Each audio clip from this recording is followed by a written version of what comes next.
Olá, sou o pastor Murilo. Estou aqui mais uma vez para trazer uma palavra de amor e de esperança para o teu coração.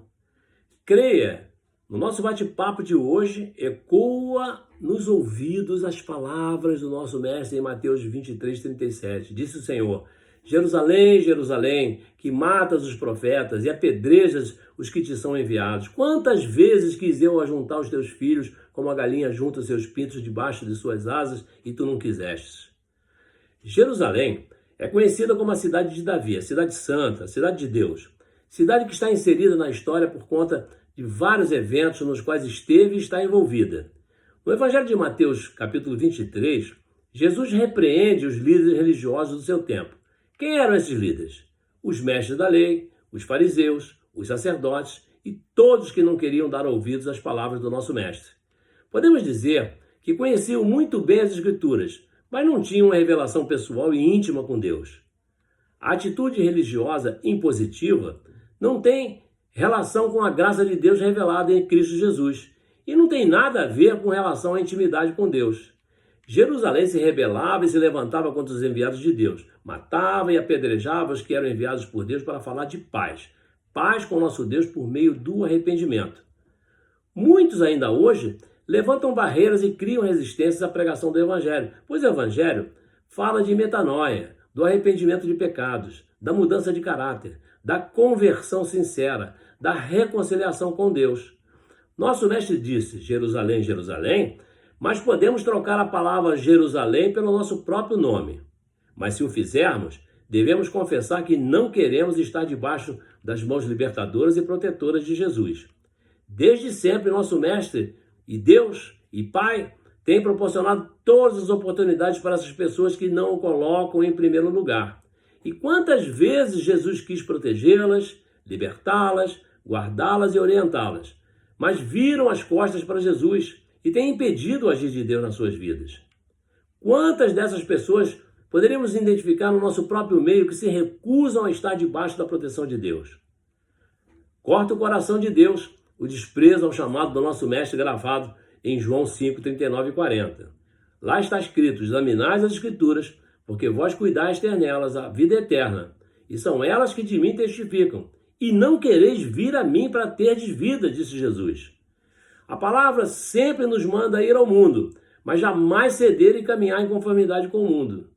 Apresentar a salvação ao maior número de pessoas que pudermos é a única direção bíblica. A palavra sempre nos manda ir ao mundo, mas ela diz para nós não nos conformarmos com esse mundo. Não vos conformeis com este mundo. E se você está recostado e acomodado confortavelmente à sua poltrona, descansando na fé da promessa contida em João 3,16, e no fato de que já aceitou Jesus Cristo, é melhor ficar alerta. Tome cuidado para não ser reprovado. Fique atento no seu coração para que, no fim das contas, não acabe por ser aliado ao mundo. Ao olhar para a história de Israel no Antigo Testamento, você vai ver que a cada 3 gerações era preciso jogar fora todos os aparatos religiosos da linhagem anterior e voltar às origens. E tudo começou com os patriarcas que estabeleceram a nação de Israel sob o alicerce claro e poderoso da palavra de Deus. Aos poucos, seus filhos deixaram de fidelizar a palavra e começaram a acrescentar elementos não essenciais, ao mesmo tempo em que permitiam que valores fundamentais se perdessem. Então, seus descendentes, cansados da religiosidade falsa e pretensiosa das gerações passadas, apostatavam. Eles buscavam por algo original e, invariavelmente, esbarravam na palavra de Deus. Assim, em um movimento desesperado, livravam-se de toda a parafernália religiosa. Uma geração mais jovem retornava com grande antecipação aquilo que um dia fora poderoso e dinâmico. E hoje nós chamaremos isso de um despertamento ou avivamento. E um verdadeiro avivamento leva a uma reforma drástica. Muitas vezes são os sucessores mais jovens que enxergam além do labirinto do engano e da corrupção, ansiando por algo original, dotado de substância. Isso não é verdade apenas em relação a Israel, mas também ao corpo de Cristo. A história da igreja revela esse padrão em quase todas as gerações. Todas as vezes que havia um mover de Deus entre um grupo de pessoas, elas eram tão consumidas por um desejo de santificação que movimentos chamados de avivamentos ou despertamentos começavam a arrastar homens e mulheres para o reino de Deus. Do jeito que a igreja está hoje, o que vemos é assustador, porque as pessoas estão sendo arrastadas não mais para o arrependimento e para Cristo, mas para a busca da prosperidade material mundana que os separa de Cristo por conta de uma ambição perversa. A cada dia, o Senhor desce mais e mais na escala das prioridades e as atrações do mundo invadem as igrejas e apartam as almas do reino de Deus. Ninguém deve tentar viver o Evangelho se não crer firmemente em suas verdades. E quem crer em suas verdades será solicitado a praticá-las e torná-las conhecidas dos seus semelhantes. Toda pregação bem-sucedida é o resultado de uma firme convicção da verdade do Evangelho. E quando existe tal convicção, é natural exprimir a crença. E essa expressão será sempre acompanhada de eficaz influência na mente de outras pessoas. Porque não podemos deixar de falar do que temos visto e ouvido, como está em Atos capítulo 4, versículo 20. E nesse contexto, cresce nossa responsabilidade. Porquanto firmamos uma aliança com o nosso Mestre, no sentido de nos deixarmos transformar pelo conhecimento e prática da palavra de Deus. E após darmos testemunho da mudança do nosso caráter pelo revestimento do Espírito Santo, prometemos também anunciar o Evangelho de Jesus a toda criatura de todas as nações, fazendo discípulos e batizando em nome do Pai, do Filho e do Espírito Santo. E temos, portanto, o mesmo espírito de fé, como está escrito. Cri, por isso falei. Nós cremos também, por isso também falamos. 2 Coríntios 4:13. Quando Paulo declara que temos, portanto, o mesmo espírito de fé, como está escrito, ele está se referindo à passagem bíblica que encontramos em Salmos 116 e versículo 10. Cri, por isso falei. Estive muito aflito. Davi havia sido muito afligido, como você pode conferir em Salmo 116, 3 e versículos 6 a 8. Nessas circunstâncias, Davi orou a Deus, expressou e depositou toda a sua confiança em Deus. E sua aflição levou Davi a falar com Deus. Falou da sua confiança e o fato de ter falado dessa maneira foi o resultado de sua crença. Davi creu e confiou em Deus. Paulo, tendo feito essa citação, não quis dizer que suas circunstâncias eram em todos os aspectos como as de Davi. As circunstâncias se assemelhavam apenas nos seguintes aspectos.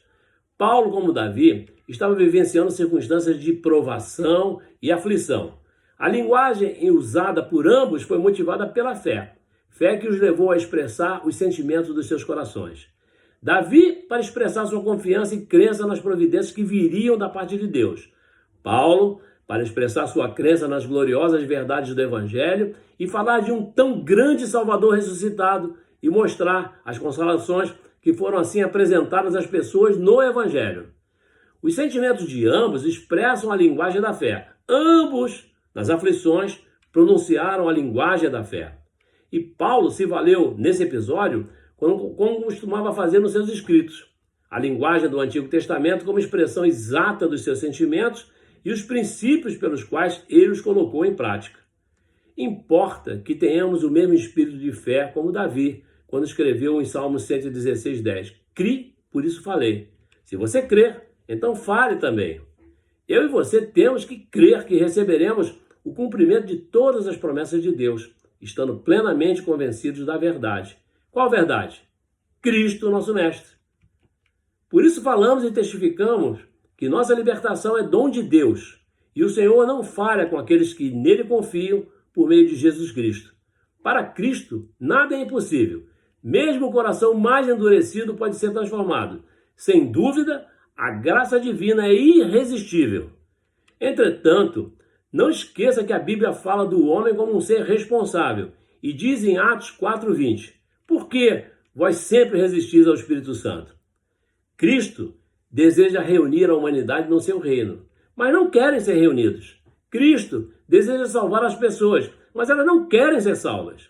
Jesus está à porta do coração dos homens, sempre batendo e disposto a entrar para uma reconciliação, para uma relação de intimidade, para que ele possa ser verdadeiramente Senhor e Salvador da sua vida. Atenda à sua porta e deixe Cristo entrar no seu coração. Não resista ao agir de Deus. Não resista ao reinar de Deus na sua vida. Busquemos em Deus proteção, cuidado, consolo e entreguemos nossas vidas a Ele para a nossa salvação eterna.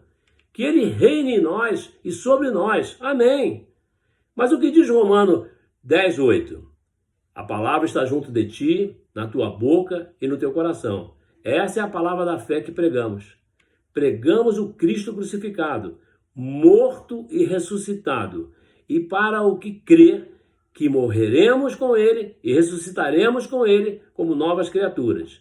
Novas criaturas para viver em novidade de vida, livre das amarras do pecado e no nome poderoso de Jesus Cristo, nosso Mestre. E se eu creio, eu falo, vivo e ensino.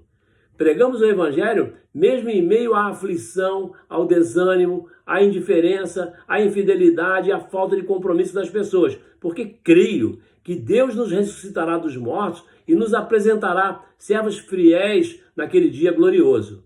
Creio que seremos ressuscitados por sua graça e misericórdias, sem falhas, diante de sua presença e com muita alegria.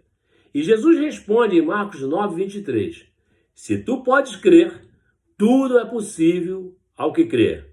Então, creia. Pronto, nosso bate-papo fica por aqui. Inscreva-se, por favor, no meu canal YouTube. Graça e paz. Que Deus te abençoe. Amém.